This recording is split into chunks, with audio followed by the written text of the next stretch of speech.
Welcome to the Dr. Remina Panjwani Show, where we're optimizing wellness together. I am your host, Dr. Remina. In this episode, I share an exclusive recording from a recent webinar I did. We will dive deep into the complexities of burnout and its impact on mental health. The webinar explores the cortisol stress response, its effects on the body, and the long-term consequences of chronic stress. You'll discover evidence-based modalities that can help manage stress, balance cortisol levels, and enhance overall mental well-being. Whether you're personally facing burnout or looking to support others, this episode offers valuable insights and practical strategies for achieving mental and physical resilience. Let's talk about what exactly is burnout, right? We all have heard that term burnout, but what exactly is it? Everyone responds differently, right? Because everyone has a personalized, unique biochemistry and its own ecosystem. So burnout may not be the same extent to one person as it is to another, right? So the WHO, this big entity, World Health Organization, actually classifies burnout as a physiological response to chronic stress, right? And I want to take a minute here to dive deep on what exactly is stress. When is it good, and what it does to your body. So our bodies are amazing, right? But stress, initially, when we think about how we function, it's good in the short term because it's protective, right? So think about the fight or flight response. That's your sympathetic nervous system. And then you have your rest and digest response, which is your parasympathetic nervous system. So an example of short-term stress, right? Maybe you're getting chased by a bear. We don't want that to happen, but if you are, you're going to feel that. Or if you are on a deadline, that's a big fight or flight response. So your body and your mind doesn't really know the difference of interpreting an actual physical being chased by a bear or you having a deadline and you're interpreting that as a physiological stress response as well. And so both will put you into that fight or flight response. So again, it's okay in the short term, right? It helps you focus. It helps you survive, escape, fight for your life, right? Your heart rate is going to go up. Maybe you'll start sweating. Your vessels will adjust, right? Inside your body. And you don't want to stop. You don't want to go to the restroom. You don't want to relax. That part of your nervous system is going to be decreased. It's going to shut off, for instance, right? And so you're always in that go, go, go. But when that bear stops chasing you in an actual threat, that's when your body will give a signal and say, okay, it's time to breathe. It's time to rest. However, now remember I just said that if you're interpreting that you're always stressed, your body is going to produce a chemical hormone called cortisol. That's the main stress hormone that we are able to track. And it ties into the rest of your body. So if you're interpreting, oh my goodness, my deadline, or what's next on the list, and there's 20 million things going on, right? We're all guilty of that. So when you're constantly going, right? Whether it's physical stress or you're mentally creating that stress response and you're chronically going, that's where that chronic stress happens. And over time, you could see it's just a continuation of that spectrum and you burn out. How that shows up in your body is different to everyone, right? Stress, cortisol affects your entire body. And so when you think about it, when I mentioned your brain is interpreting it, that also considers trauma, right? There's big trauma with big T, and then there's micro trauma with a small t. And if you think about how we develop our habits, or when we're in a moment of fight or flight, we revert to what our initial stress response is. So if there's underlying trauma, maybe the way you grew up is leading you to respond in a certain way. So then your threshold to respond that way will create the chemical response. And that is things that we look at. And so when you have underlying trauma, it's important to address that because it's part of the root cause, right? So if you notice you're anxious and you're not really addressing, you're just continuously putting a bandage on top of it, right? That's going to continue that cortisol response. And over time, again, it changes your body composition, right? How that does it, it pulls away the stress. So if you're fight or flight, right, then you're going to pull away from the other pathways of your biochemistry. So your hormones, your thyroid, your glucose, right, your insulin glucose levels. So if that's chronically adjusted, you could see over time, it will affect your body composition. It pulls away, it activates part of your immune response. So if you're always in that fight or flight, right, then your immune system is depressed, right? And you'll notice in times that you're truly stressed, you may get frequent colds, sinus infections, just feeling down and just really tired. Maybe you just don't have a cause of why you're tired. That is part of it. Also leads to brain fog, right? Hormonal imbalances and chronic diseases such as, it leads you down high blood pressure, right? High blood pressure eventually, diabetes, metabolic syndrome, that's another word for it. So what that tells you is the pathway of going down this way leads you eventually to death, right? So that's how stress kills you. It gives you those chronic diseases, and then you show up. And I don't want to see people in the hospital for these end organ diseases that can be preventable, especially starting with lifestyle. I do want to add that there's so much research on gut-brain axis. So Johns Hopkins, one of the big Ivy League institutions, is one of the forefronts of conventional medicine, finally bringing around research that functional medicine has been practicing for a long time. But I'm so glad that they're actually publishing data to show that this is a phenomenon. And so gut-brain axis, what it is because your whole body's an ecosystem, it's connected, right? But specifically, your gut and your brain is connected, and it's bi-directional. So it's connected by something called the vagus nerve. And this gives you an idea that what you eat, your microbiome, is so crucial. And so if that's inflamed, it's going to go up to your brain, and then vice versa, bidirectionally. But a key thing is that vagus nerve, how you tap into that is the nervous system. So when you regulate it from what may seemingly seem too simple is quite profound. And part of that is breath work and other things that you decrease that stress response. And so this is an overview of what stress, cortisol, does to your body, right? So it gets into your brain, it throws off your nervous system to chronically have it in your fight or flight response, right? So if you're chronically fight or flighting, you're not able to do the rest of the stuff your body wants to do, right? It wants to function. You want to be alert. You want to thrive. You want to be optimal, right? Your reproductive system will be off, right? So your libido will be off if you're chronically stressed. Then if that's the case, you're also going to lose muscle mass, right? So muscle is actually anti-inflammatory. So this is where producing muscle and having the right amount of protein is key factor there. Adrenal glands, again, I talked about cortisol, and that is exactly where it's produced from. Your respiratory system, if you're chronically stressed, your immune system is going to be down, you'll get colds. Your blood pressure, your heart rate, all that will be off, and it leads down to cardiovascular issues.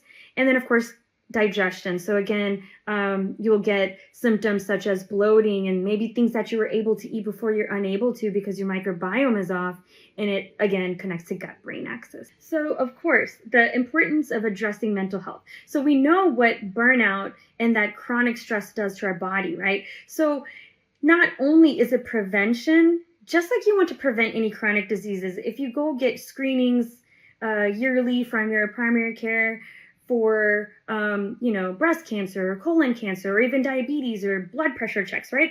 This is another mental health check. You want to be preventive, especially if your body is throwing up these red flag signs that are just popping up, right? That seem like in a conventional world, it's, and I'm going to say normal, but you know yourself that there's something more. And you're right to think that because there are tools and other methods that we can address that. So you can be optimal, you can thrive, right? And these days, aging is actually considered a disease, another comorbidity that the WHO labels, but there's a difference in if you age gracefully, right? You all want to be having a quality of life, right? You want to thrive, you want to be optimal in work and personal life and everything that you do.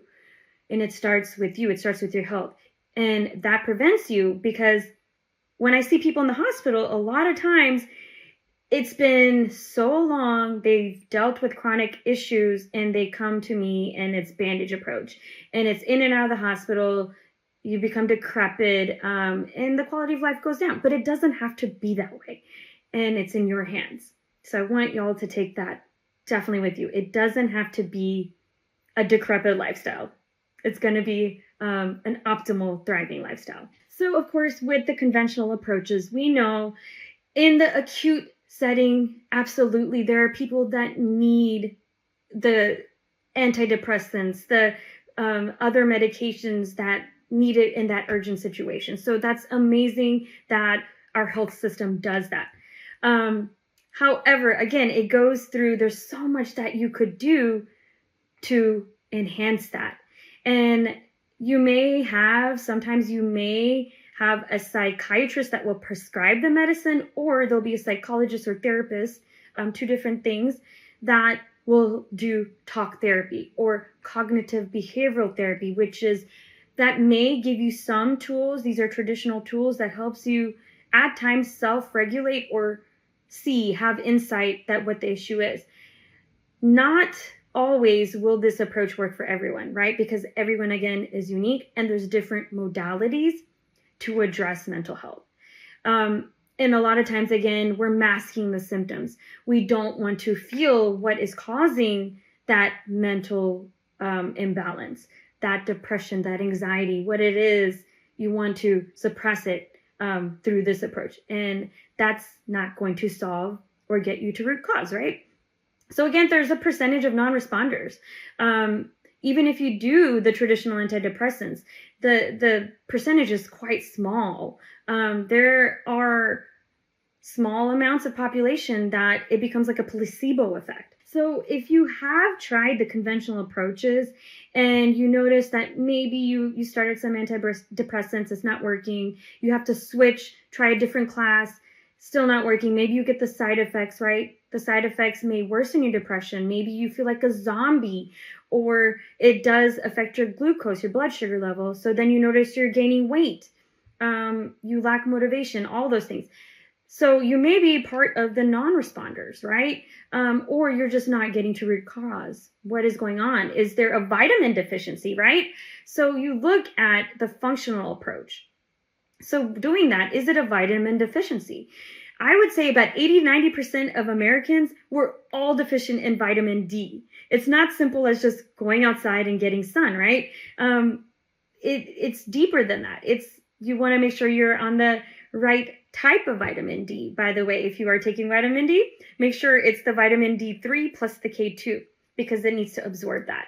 So if your vitamin D is key, along with your other B vitamins and other vitamins, to produce these chemicals, these happy chemicals, these sad chemicals.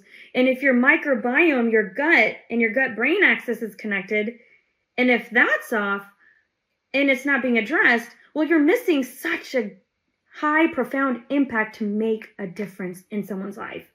And so when you get to that, you look at, of course, I said the underlying trauma, right? Because if you're continuously playing that in the back of your mind, hits of cortisol, that's going to affect you. How about the exercise, right? What type of exercise are you doing? So people think all types of exercises are equal. So I think, of course, you don't have to do one size to fit all at all. It's different for everyone. But if you're in the state of chronic stress, then sometimes cardio, like running, may not be something you need, because that also produces that stress response. So maybe at that time, you need to briefly reset and do something like yoga, or go walking outside, get some nature, some sunlight, right? All that ties into what type of exercises you're doing.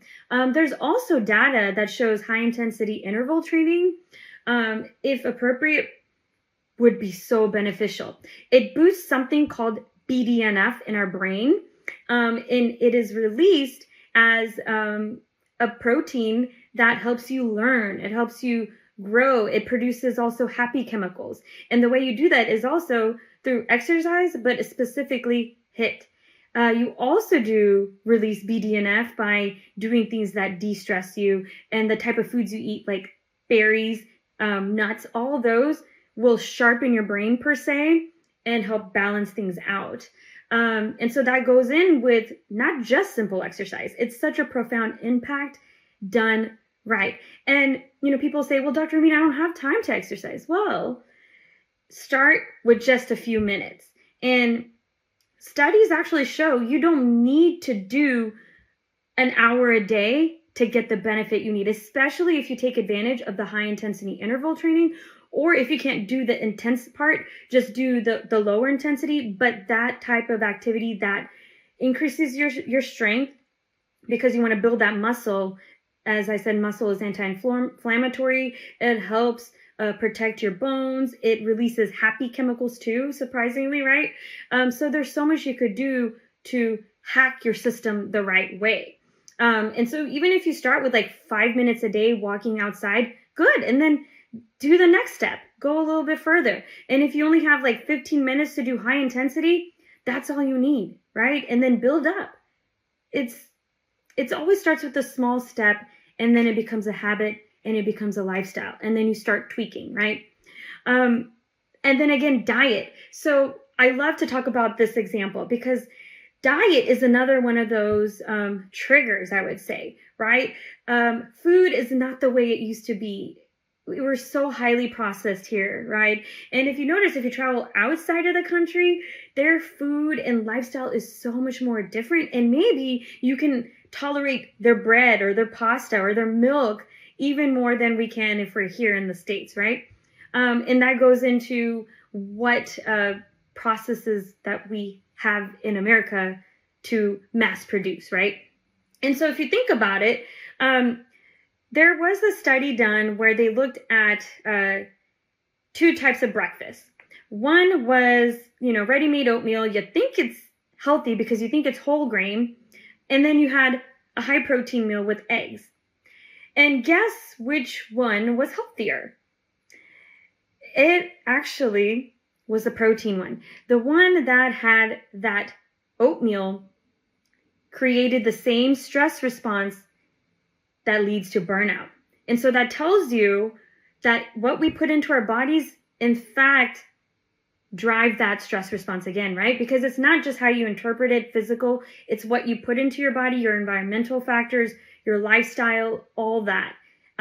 So we know if you increase your protein, and that'll be another key takeaway. So our standard American diet, I call it the sad diet, even though it makes us happy because, even though pizza and ice cream are quick hits, happy chemicals, you'll pay for it later, right? Once in a while, it's okay to splurge. I do it too, but in moderation. But for the most part, if you want to take advantage of creating that, what we call metabolic flexibility, you want to set your overall body up for success. So the key to do that is, of course, decrease the processed foods, increase your protein intake. I would say at least 30 grams per meal. And that shows as you age, it prevents what you call the age-related sarcopenia, which is just basically your muscle. If you're not using it, you're losing it, and that drives down other things. In functional medicine too, we have different types of, I would say, I wouldn't call them diets per se, they're food plans. So maybe you've heard of like ketogenic, but also there's gluten-free, but we take it steps further to further personalize what it is. And you can even identify if there's food intolerances, so much more. But the key takeaway here is the main food triggers, as I said, in America, it's so processed that it's not uncommon if you're continuously stressing your body with diet. It could be wheat, gluten, eggs, or dairy, right? And there's ways to navigate around that to reset your system. But it goes into the idea that diet plays such a big role into mental health again. Sleep is so beneficial. It lets your brain reset. And sleep is quite complex, right? We have a circadian rhythm, our wake sleep cycle. And what you do throughout the day affects how you sleep, which then in turn affects you how you wake up, right? So if you feel tired and wired, right? Like you're so tired, but you're wired all the time. You can't go to sleep. You can't fall asleep, or you think you sleep and you wake up and you're fatigued. This tells you it's called adrenal dysfunction, but it's a spectrum of the burnout phase, right? So you got to see what is it in your lifestyle, what is it in your biochemistry and everything else for you in your ecosystem that is off balance. And we got to figure out how to drive it back to balance. And there's ways you could do that, right? So when you think about sleep, also things that, how are you nourishing your body, right? Are you actively doing things that help you actively rest, right? So the thing about blue screens, it's great. Technology is great. We have it accessible. But the blue screens, it's a true phenomenon. When you think you're resting, say sometimes you want to scroll, right? You want to scroll, oh, I got to look at social media. Oh, I got to watch Netflix, right? Although you think you're relaxing, there is a section of your brain that is still ongoing. And the sleep component is important. So you want to try to turn off that blue screen 30 minutes to an hour before bed. Again, it starts small. If you can say 5 minutes and then I'll go from there. Anything helps, right, in the beginning. But the key is that blue screen disrupts that circadian rhythm, right? So you have that cortisol again, and you have melatonin, which is a sleep hormone. So the blue screen disrupts that. The cortisol should come down and the melatonin should come up. So that's one part. Your brain that needs to be actively relaxing, even though you are doing something mindless, your mind is still turning and it needs to relax. And so if that still goes, it's disrupting the rest of your night, hence the next day. And then, of course, sleep routines. Simple as it may seem, there's a big study about adrenal dysfunction, and they looked at certain lifestyle things that helped wind down. And one of them was creating a bedtime routine, like a ritual, because it drives that hormonal balance to where it should be. It gets you ready to sleep. So doing things like getting your room to a cool temperature decreases your body temperature, right? It's cool, it's dark, it's telling your body it's time to sleep. It gets that nervous system ready. Breathing, breath work, and I'll teach you how to do that too, but breath work, it taps into what I referred to before, that vagus nerve. Doing that before sleep, that is such a key factor, a key point in your day before sleep and right when you wake up, right? How to hack that and regulate the rest of your day as well as your sleep and wake cycle. So the other part is stress management, right? So we talked about the physiology of why it's important to have that stress management and ways to do that. We'll do that as well. Relationships are so important. Are your relationships fueling you or draining you? Where's the gain and the drain, right? We hear that term saying that you are almost an average of the 5 people you spend time with. That goes with the type of relationships, the energy, the habits, it's all connected. And then, of course, the mental, emotional, spiritual. That's what makes us complex. We're not just a body of organs. We also have a mind, we have emotions and spirit, and it's all connected. So when we talk about how this is much more beneficial than conventional medicine. So Harvard, I'm pretty sure Harvard is quite famous, right? It's one of the best Ivy League schools, but their psychiatry department came out with amazing evidence, and they're doing more because mental health crisis is a true phenomenon, and it needs to be addressed, and it is being addressed, and it's not taboo. We need to talk about it. We need to have modalities to make sure we can stop that cycle, right?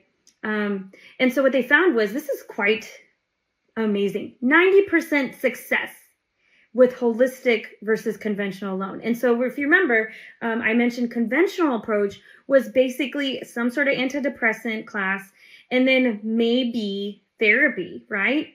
But again, remember the non-responders. So what Harvard did was they looked at people that had various mental health imbalances. I'm going to call them imbalances because I don't like to label the diagnosis, right? It's just a symptom.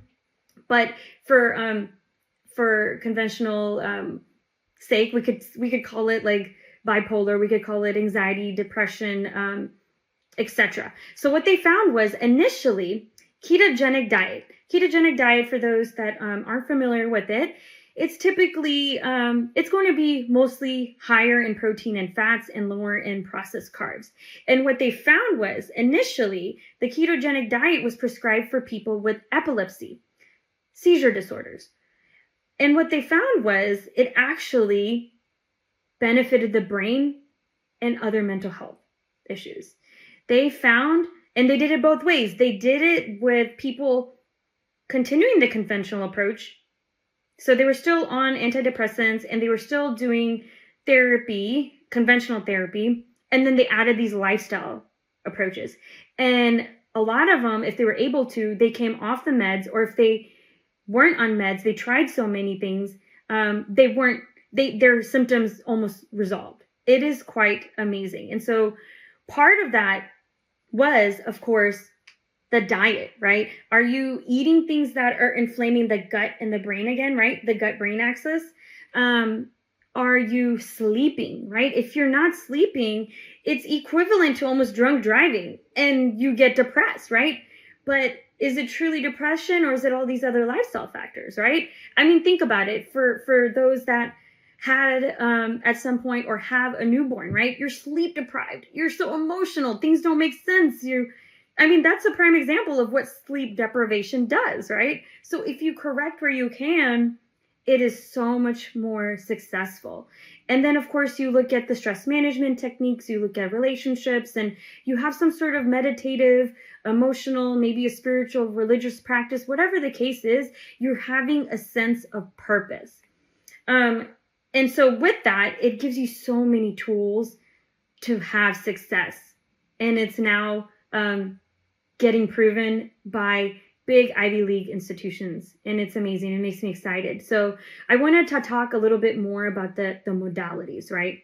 So what does a holistic modality entail? It's not voodoo. I know I hear sometimes people are like, oh, what is this? But it's not. It's science-based, right? So if you look at what all these have in common, if you look at yoga, meditation, breath work, sound bath, tapping, art therapy, music and nature, and trauma therapy, all that regulates your nervous system, right? And if you look at a brain, there's imaging done, there's scans that you have a very anxious brain and it's crazy and haywire, and then you have a relaxed brain. So you looked at the studies and that relaxed brain was much calmer. What this tells you is yoga, it's so beneficial, not only just physically, but mentally, right? You get the focus, the being in the present moment and breathing with your movements, and also having that flexibility so it helps your physiologically. The meditation also, right? There's different types. You don't have to go sit in a cave to be effective, right? You could be in that present moment. There's different types of meditation. There's breath work, which we will learn today. There's also mantra. There's also walking meditation. There's so many, and it's not one size fits all, right? And maybe if meditation's not for you, well, you know what? There's tapping too. Tapping has been shown based off of the touch points on your body. It regulates your nervous system. And then there's something called sound waves, sound bath, music, right? It's sound therapy. But specifically, I love sound bath. I do a lot of local workshops and actually around the States if asked. But I incorporate this into like a learn wellness and then a modality. So we've done like yoga, we've done breath work and sound bath. What I love about it, especially if all of us that are still turning and we can't turn it off, we have that monkey mind, sound bath actually forces your brain waves to slow down. And so when you look at the brain waves, it forces something called the theta wave, right? And there's this, one of my friends did a study on this. They created this device and they actively looked at the brain waves. So anxious brain, and then added the sound bath modality, and you could see the theta wave slow down, also known as the Zen wave. So you notice why this is important, because the more you use these modalities and tame that nervous system, the more it becomes habit. So when you're in the situation, you're aware of what's going on. So if you're at work, okay, well, I need to tap in I'm getting anxious. Well, let's tap into my tools, right? And it goes a long way. So it doesn't take as much to throw you off balance. It's quite amazing. You don't even have to throw medicine at it, right? I wanted to also talk about how you track this, right? There's something called heart rate variability. A lot of smartphones and like devices, maybe Fitbits, Apple Watches, all that have it. But heart rate variability has been correlated with cardiovascular risk. So what that is it's not your heart rate. That's completely different. The heart rate beat to beat variability. It's the ability for your body, your nervous system, to be flexible. So the more variable it is, the healthier you are, the better you're regulating your stress response, hence less cardiovascular risk factor, hence less risk for death, right? And so that's something that you could mark, a biomarker, and track how you're doing with your stress response. And I also wanted to add in the emphasis of blue zones, right? That goes in with relationships. I know there was a documentary on it on Netflix. I haven't watched it because, well, I know I need to, but I practice it. So that's something maybe I'll look. But there's so much research out there. There's the main thing that you look at the blue zones. In the United States, there's only one region, Loma Linda, California. And then the rest of the blue zones are around the world. Look at Costa Rica, Japan, Greece, and more. So what does that tell you, right? Not only is it just lifestyle, you could exercise, eat right, but what they found was these people had a sense of purpose, had positive relationships, and a community, right? So when you're doing things together, you release the feel-good hormones, the dopamine, the oxytocin, all those. So it tells you that holistically, it's important, and there's ways you could do it. And so the last components is I mentioned when you look at what could be contributing when you get to root cause. Yeah, I look at vitamins. What are your vitamin levels, right? What are your hormones? Actual break down the metabolic pathway, hormones and neurotransmitters. What are they doing? And is that causing you to be off balance, right? And then there's other things you can add. If you need, you could add supplements and herbs. You could add adaptogens. There's such a big marketing on types of mushrooms, right? So you'll hear things like cordyceps or lion's mane for focus, right? There's also ashwagandha for mood regulation and stuff. So there's things you could do, but you're not just blindsided and throwing things because you actually have advanced labs to personalize what you need to do. So neuroplasticity, what exactly is that, right? And how we interpret what we do, our lifestyle affected, right? So our brains, these are our neurons in our brains, and they're lighting up, they're firing. So that tells you that you can literally rewire your brain, your genes, by your thoughts, by your lifestyle, by your stress response. It's amazing, isn't it? You can rewire your brain, rewire your habits. And so if you look at it, everything that we do truly affects how our brain is operating. So that's quite powerful. And so this is just an example of the brain waves I talked about. So if you look, the theta wave, it's the slow meditation waves. And there's different ones. There's some for sleep. There's some for when you're hyperactive or you need to be alert. But the main takeaway here is that the theta waves, you could see it is tapped into by things that calm you down. And so you could flow. You know, people talk about the flow state. This is flow state, and this is how you get there. So a couple of take-home tips as we wrap it up. Here's one thing that I want to emphasize too. Well, there's a lot, but a key thing I want people to take away today is a lot of times it's hard to differentiate between being depressed and lack of passion, right? And you want to do something for yourself every day, even if it's just 5 minutes. it really gives you a sense of purpose. It rewires your brain, that neuroplasticity, and sets off the feel-good hormones, right? And if you can do one thing for yourself every day, do it. If it's 5 minutes watching your favorite comedian and laughing, by all means do it. If it's going outside, listening to the birds, if it's having a quiet cup of coffee in the morning, make it happen, because your inner self will thank you, and it will show up in everyday life. It'll help you be productive in work, in being all the roles that you run. A tip that I want to emphasize on. So when you're setting your nervous system, this is a good way to tap into it. First thing in the morning and when you go to bed.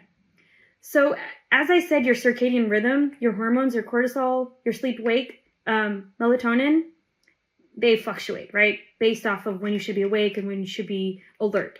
So, and sleep. So if you take that first moment you wake up, and those of you that have kids and obligations, try to wake up like just 5 minutes, right? Just 5 minutes, and then see what you can do from there once you develop stamina and a habit. But if it's 5 minutes, lay in bed, don't touch your phone.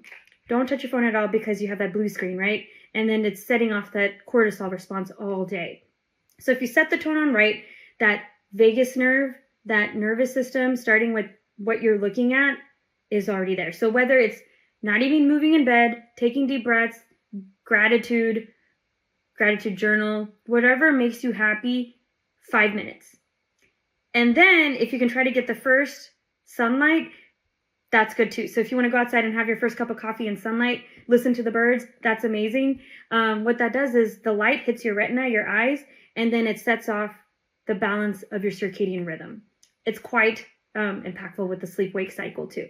So at the end of the day too, take 5 minutes if you can to tune into yourself again. That's also something that will help you get prepped for sleep again, and it drives that melatonin up and that stress down. Whatever it is, right? If you want to take a quick bath, if you want some herbal tea, if you want to just breathe and have a journal or whatever, pray, something for 5 minutes, and it sets you. If you enjoyed today's show, share with your friends and family, and of course, subscribe. Thank you so much for your support.